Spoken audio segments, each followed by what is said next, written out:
안녕하세요. 오늘은 커피나무가 원산지인 에티오피아와 예멘을 벗어나 다른 지역으로 옮겨 심어지는 초기 이야기를 합니다. 유럽인들이 커피 무역을 시작한 17세기 초반부터 커피나무를 옮겨 심으려는 다양한 시도들이 끊임없이 이루어지긴 했습니다. 네덜란드의 동인도에서는 이미 1616년 이즈음에 커피 나무에 관심을 보이기 시작합니다. 당시 예멘에서 무역업에 종사하고 있던 네덜란드 사람 피터 반 데어 비르케라고 하는 사람이 커피 나무를 몰래 숨겨서 암스테르담 국립식물원에 옮겨 심는 데 성공하죠. 이 나무 후손이 1640년 네덜란드 동인도 회사의 영토로 편입된 실론, 지금의 스리랑카와 자바에 옮겨 심어졌습니다. 실제로 네덜란드 동인도 회사가 식민지였던 실론에 커피 농장을 최초로 세운 것도 1640년이었고 이곳에서 첫 수확을 시작한 것은 1658년이었지만 품질이 좋지 않아 상업화에는 이르지 못했습니다. 바바부단이라는 용기 있는 인도 무슬림 승려의 전설도 전해지죠.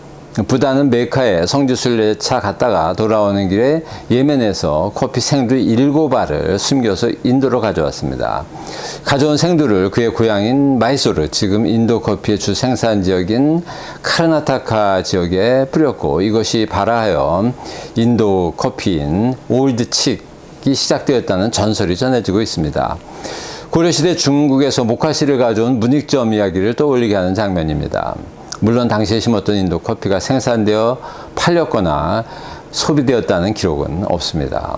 바바부단의 커피 이식과 관련해서는 역사적 기록이 존재하지 않습니다. 따라서 그가 실존 인물이었는지 아니면 가공의 인물인지조차 논란의 대상이죠.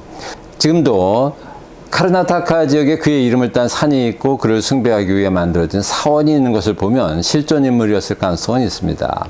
숲이 교도였던 바바부단이 생존했던 시기는 마운틴 부단 지역에서 커피 재배가 시작되었다고 하는 18세기 후반이었고 이 시기에 그의 커피 이식 이야기가 만들어졌을 것으로 보입니다. 영국인들도 그들이 지배권을 확보하고 있던 인도에 1695년경 처음으로 커피나무를 옮겨 심었으나 성공하지 못합니다. 유럽에서 커피 소비가 확대되면서 커피 가격이 상승하자 커피 나무를 다른 지역에 이식하기 위한 다양한 시도가 본격화됩니다. 17세기 마지막 10년을 남겨둔 1690년 무렵의 일입니다.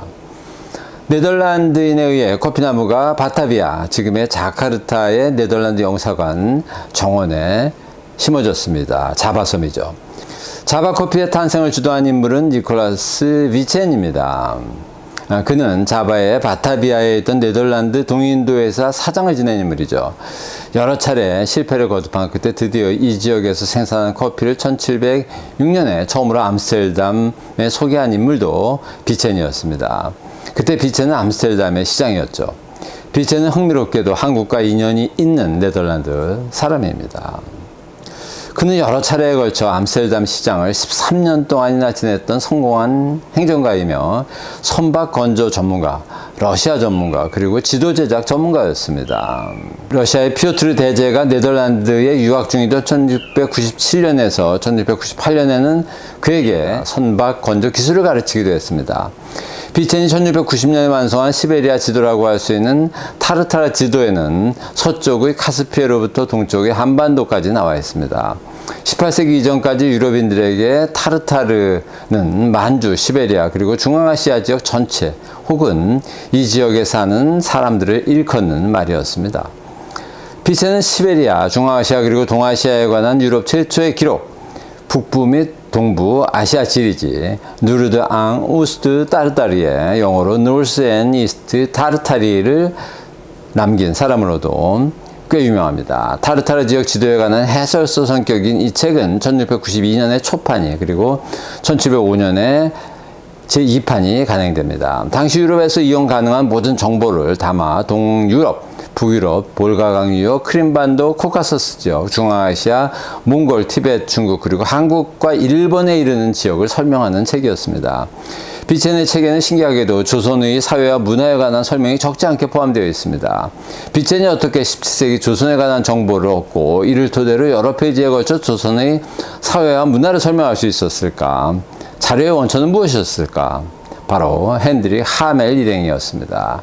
하멜과 함께 조선에 표류하였다가 13년 만인 1666년에 탈출하여 암스테르담으로 돌아온 마테우스 에이보켄과 베네딕토 클레르크를 인터뷰에서 얻은 정보들을 기초로 조선의 사회와 문화를 기술할 수 있었습니다. 클레르크는 로테르담 출신으로 제주에 표류할 때 불과 12살이었습니다. 그는 주로 고래 사냥에 관심이 많았고 조선의 종교와 관습에 관해서도 아주 조금 흥미를 보인 정도였습니다. 에이보케는 네덜란드 북서부의 작은 항구 앵커이젠 출신으로 출항 당시 외과 의사 견습생 겸 이발사였습니다. 18세 내지 19세 무렵에 조선에 도착했죠. 기록을 보면 그는 조선에서 효정의 호위무사로도 일하였고 탈출 당시에는 하멜을 포함한 다른 일행과 함께 강진의 전라 병영에 예속되어 생활하고 있었습니다. 비체는 이 두 사람을 만나서 조선에 관한 이야기를 듣고 정리해서 자신의 책에 실었던 것입니다. 하멜은 이 책 초판이 간행되던 1692년에 고향 호르쿰에서 사망했습니다. 한국의 음료를 소개하는 부분에서 소주와 차를 만들어 마시는 풍습을 소개하면서도 이들 음료를 커피와 비교하지 않은 것을 보면 하멜이 네덜란드를 떠나 아시아로 향했던 1650년대나 인터뷰를 하던 1690년대까지도 커피는 암스테르담에서 일상적인 음료, 누구나 마시는 음료는 아니었던 것으로 보입니다. 중간 기착지인 자바 지역에서 커피 재배가 본격화되기 이전이었습니다. 이 책에서 비체는 143개의 한국어 단어들을 소개하고 있기에 유럽에 소개된 가장 오래된 한국어 단어집이라고도 볼 수 있습니다. 주로 에이보켄의 기억에 반영된 기록이며 단어 목록에 보면 우선 숫자가 많이 나옵니다. 무역이 목적이었던 동인도에서 선원들에게 가장 필요한 언어가 숫자였기 때문인 것으로 보입니다.